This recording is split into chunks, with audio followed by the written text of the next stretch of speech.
Oke, halo soulmate, good day mates. Ketemu lagi dengan saya Ika Febrilia di Mate Channel, dan pada kesempatan hari ini saya bersama dengan mahasiswa-mahasiswa saya masih dari kelas konten marketing ya, benar ya?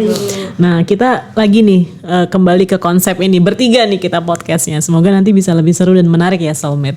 Oke teman-teman, boleh perkenalkan diri dulu, sapa soulmate dulu, terus perkenalkan diri. Coba silahkan bergantian. Mungkin dari saya dulu ya. Halo soulmate, perkenalkan nama saya Viola Syarafina Zaran dari program Pemasaran Digital Angkatan 2022. Panggilannya?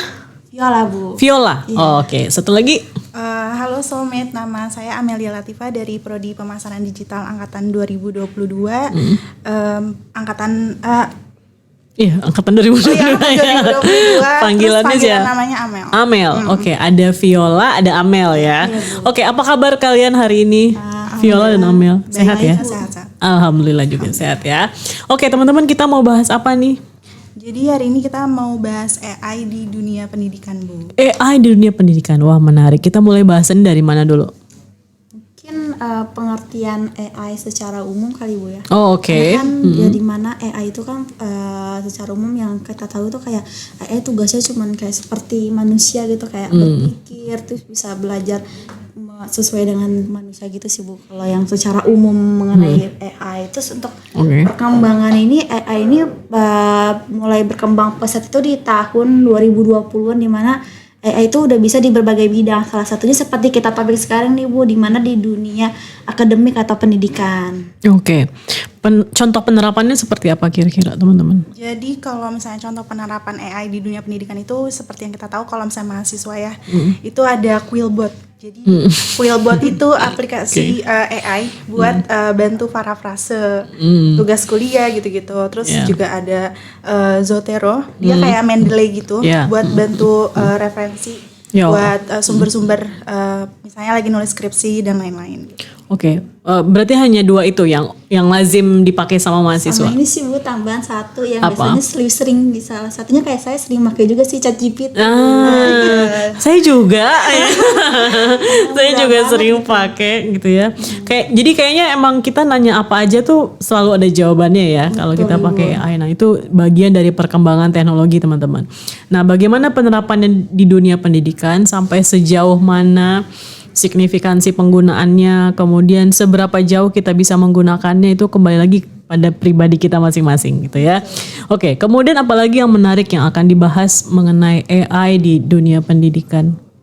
Mungkin tantangannya sih, karena kan AI ini kan sudah sering banyak dipakai nih, mungkin gak hanya mahasiswa aja kali, Ibu juga sering pakai. Jadi tantangannya gimana kita nggak ketergantungan gitu dengan AI. Karena kan dengan adanya AI jadi kayak kurang percaya diri nih, kayak tugasnya benar, udah jawabannya udah benar, tapi kayak aduh nggak percaya diri sama hasilnya, mastiin lagi malah ke AI, jadi nggak kepercayaan dirinya nggak meningkat gitu. Iya betul, itu berarti salah satu poin minusnya kali ya dari penggunaan AI. Kemudian apalagi kira-kira? Di samping tadi kalau plusnya atau positifnya udah pasti ya, maksudnya membantu kita ya, membantu kita. Tapi ingat teman-teman, membantu highlights ya, membantu. Jadi bukan berarti dia menjadi faktor utamanya atau drivernya gitu ya, penggeraknya, bukan. Dia hanya sebagai support gitu ya, sebagai support kita dalam melakukan sesuatu.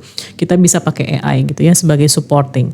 Kemudian apalagi kira-kira poin minusnya atau apa yang mungkin berkaitan sama AI? Mungkin selalu ada minus dan selalu ada positifnya juga ya, penggunaan segala sesuatunya. Nah di situ jadi Kemendikbudristek itu dia ngeluarin buku gitu tentang panduan penggunaan generatif AI di dunia akademik. Nah itu tuh isinya tentang panduan-panduan yang mahasiswa atau dosen siapapun pelaku akademik itu biar menggunakan AI secara bijak, terus juga biar meminimalisir dampak dari negatifnya AI. Karena kan kalau misalnya kita terus ketergantungan sama AI itu kan bisa menurunkan kreativitas kita dalam berpikir kan, terus kreativitas, terus juga pikir jadi males ya nggak sih, nggak berpikir kritis gitu kan gitu, Bu. Ya makanya tadi saya sempat bilang bahwa kita tuh harus tadi ya bijak ya, keywordsnya bijak tuh dalam memanfaatkan AI. Jadi boleh-boleh aja sebenarnya gitu ya, tapi jangan sampai itu mematikan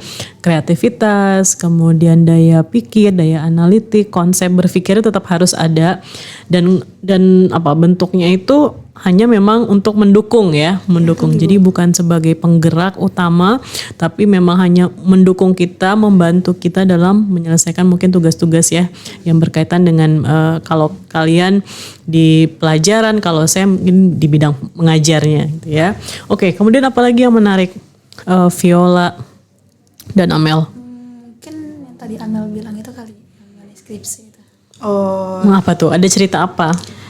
jadi kalau misalnya di saya pribadi itu saya waktu itu pernah ngerjain tugas itu dibantu sama AI kayak misalnya saya kebingungan dalam misalnya saya udah menyusun kata-kata nih untuk di tugas saya. Nah itu tuh dibantu sama AI buat ngerapiin kata-katanya, menyempurnakan gitu. Ya tetap harus dimanfaatkan dengan bijak ya, dengan baik ya. Jadi jangan sampai istilahnya semuanya tuh kayak kita tuh kayak depend on AI. Jadi kayak ngerasa tergantung banget sama AI ya. Tetap harus ada konsep berpikir dari kita. Itu ya, betul ya? Betul, Ibu. Oke teman-teman, menarik sekali.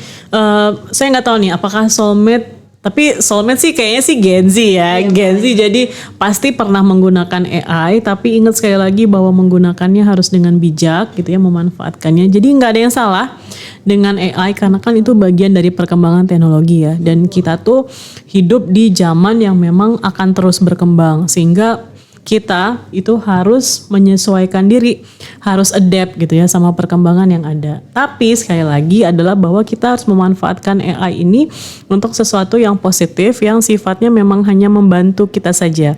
Tapi tetap dari sisi konsep berpikirnya, kemudian main idenya gitu ya, tetap harus berasal dari kita gitu ya. Jadi AI hanya membantu kita dalam menyelesaikan tugas-tugas yang ada. Begitu ya teman-teman. Ya, betul banget. Jadi jangan tergantung sama AI, tapi tergantunglah pada Allah Subhanahu.